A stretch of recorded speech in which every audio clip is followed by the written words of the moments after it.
सिकंदर साहब तोखे एतिरो हक़ न है कि तू मुझे मणनि खे तंग करी। शहरियार खान, तू हाणे इहो न विसार जो ॾोहारी खे छॾे ॾींदुसि। बहराम हिन तर जो अमुन तबाह करे छॾियो आहे ऐं हाणे मां उनखे ज़िंदा न छॾींदुसि। साहब इहो न विसार त मुंहिंजी पहुच मथे ताईं अथई। साहब जेकॾहिं तव्हांखे थाणे ते रहणो आहे न त पोइ बहतार जो तव्हांखे हुकुम मञणो पवंदो। तो जहिड़े चिमचनि ई हिननि वॾेरनि जो खानो ख़राब कयो आहे। साहब जेसीं तव्हां हिन वॾेरनि खे हिननि जे चिमचनि खे फुल फ्राई हाफ फ्राई न कंदा आहियो न, ही न सुधरंदा। सूबेदार वञी बहराम खे कुई छॾ।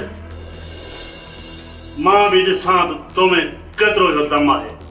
हाणे तूं बहराम खे बचाए ॾेखार। सिकंदर साहब तू नओं आयो आहीं, तोखे न आहे ख़बर सियासत जी।